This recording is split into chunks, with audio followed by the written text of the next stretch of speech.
Bismillahirrahmanirrahim. Alhamdulillahilladzi an'amana bi ni'matil iman wal islam wa nusalli wa nusallimu ala khairil anam sayyidina Muhammadin wa ala alihi washabbihi ajmain amma ba'du.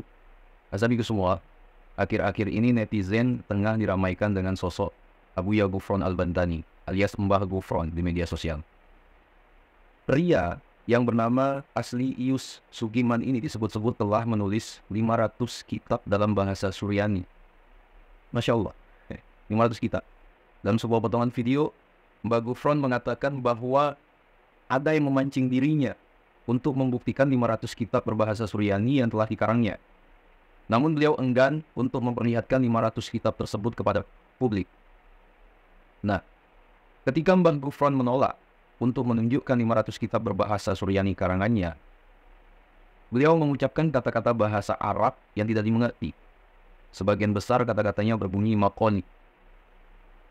Azabiku semua, sikap Mbah Ghufron yang enggan menunjukkan 500 kitab karangannya kepada publik, ya sebenarnya tak sejalan dengan pengakuannya sebagai pengarang kitab-kitab tersebut. Seharusnya, kalau beliau tidak siap rilis 500 kitab berbahasa Suryani tersebut dengan alasan itu kalam, terus kenapa beliau dari panggung ke panggung ngaku-ngaku bikin 500 kitab? Bahkan pernah mengomparasi dengan Syekh Nawawi. Apain coba? Nah, namun yang luar biasa lagi, tak sedikit orang yang berkata bahwa Mbah Ghufron merupakan seorang wali. Apakah benar Mbah Ghufron memiliki kemampuan yang tidak dimiliki manusia biasa? Wallahu a'lam bishawab ya, kalau bagi saya sendiri. Nah, azabiku semua, soal kewalian, orang Nahdiyin itu gampang banget menyebut si A, B, C sebagai wali. Apalagi kalau agak nyeleneh, biasanya dibilang majzub. Padahal majnun. Nah, di kalangan pencinta habaib juga dengan mudah menyebut Habib D, E, F sebagai Al-Qutub. Di kalangan muslim modernis gampang menyebut GHI sebagai mujaddid, mujtahid, cendekiawan dan gelar prestisius lain. Di kalangan Wahabi takfiri gampang menilai JKL sebagai musyrik, kafir, murtad dan lain-lain hanya gara-gara perkara sepele. Wahabi jihadi juga gampang banget ya melabeli kubunya sebagai mujahid, syahid, pasukan Panji Hitam yang disebut dalam riwayat.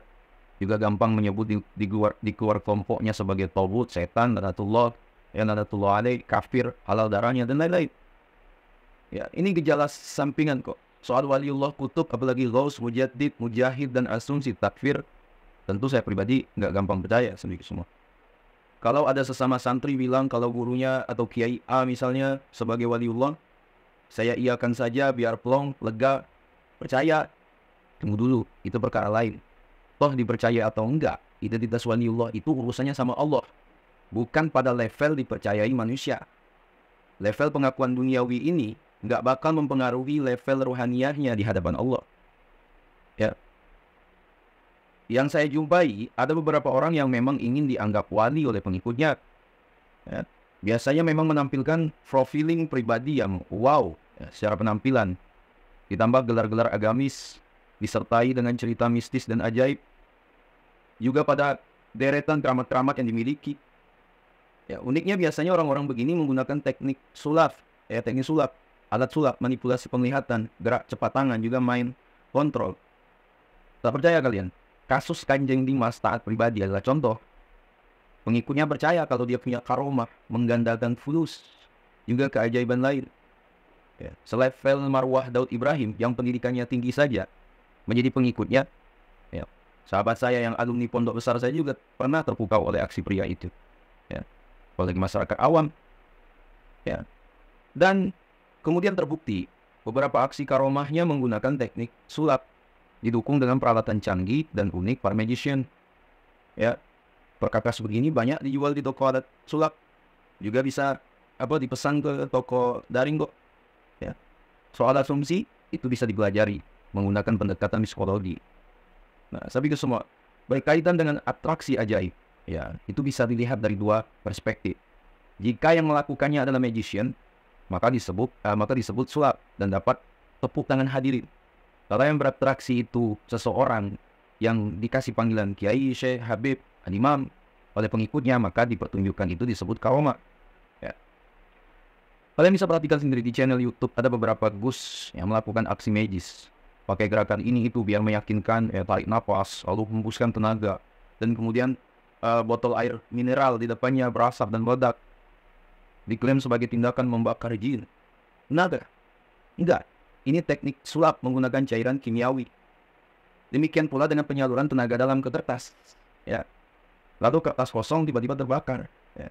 Karomah, bukan, itu trik sulap. Silakan beli kertasnya di penjual alat sulap. Murah meriah kok. Ya. Masih banyak atraksi-atraksi lain yang secara kimiawi bisa dilacak.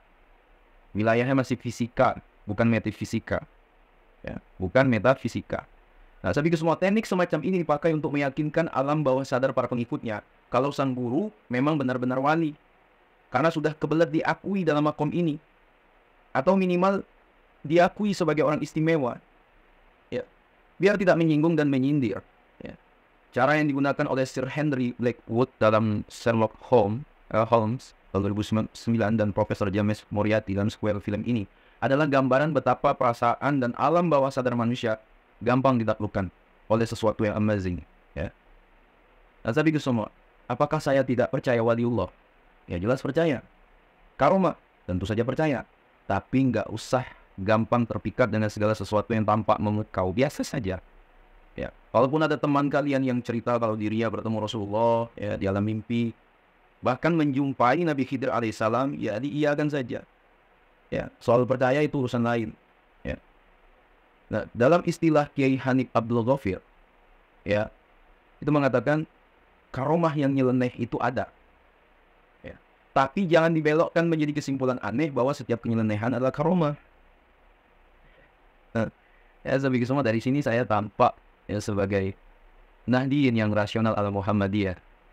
Benar gak?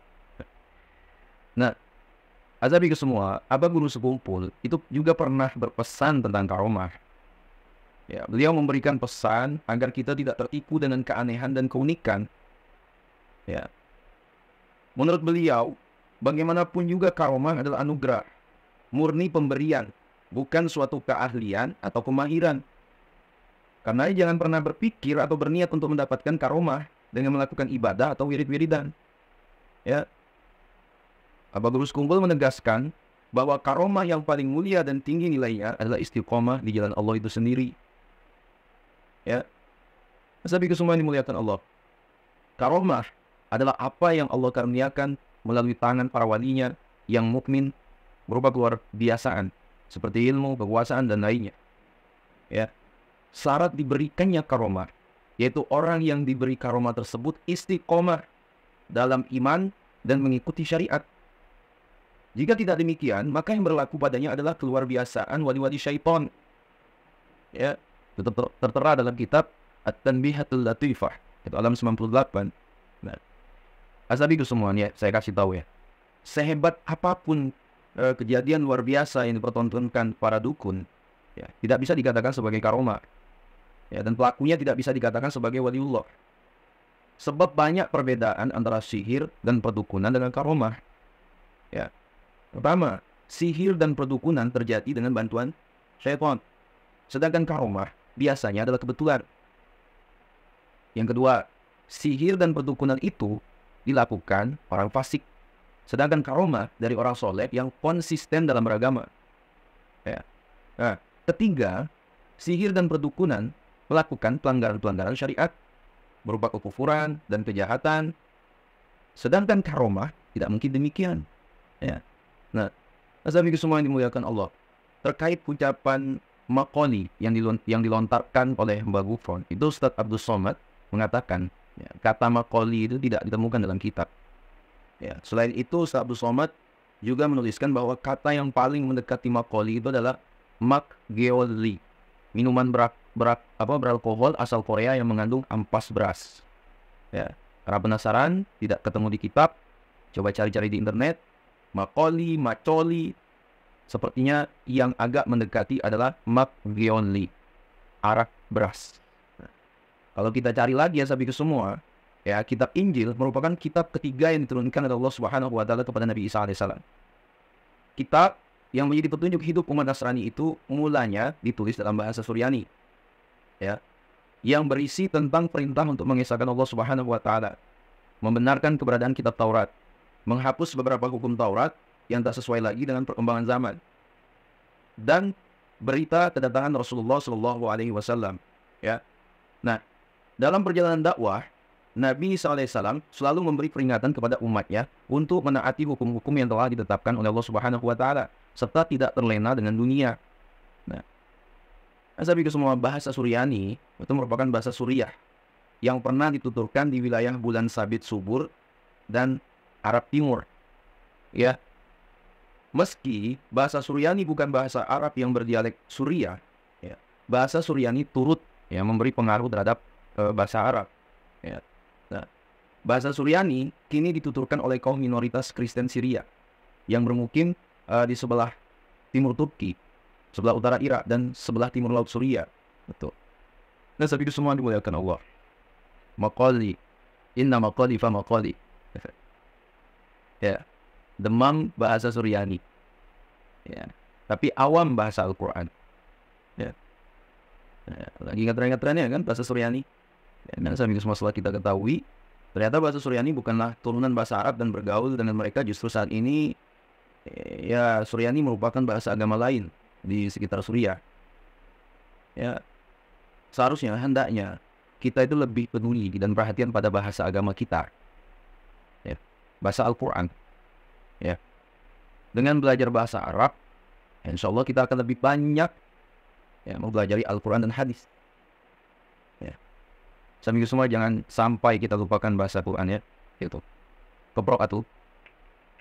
Saya pikir semua dimuliakan Allah, mungkin itu dapat sampaikan ya. Nah, sekiranya ada tanggapan dari kalian tentang video ini, boleh komentar di kolom komentar. Dan juga jangan lupa share ke orang-orang kita cintai, dan juga jangan lupa share ke akun media sosial kalian yang lainnya agar jauh lebih bermanfaat lagi. Wallahu a'lam. Assalamualaikum warahmatullahi wabarakatuh.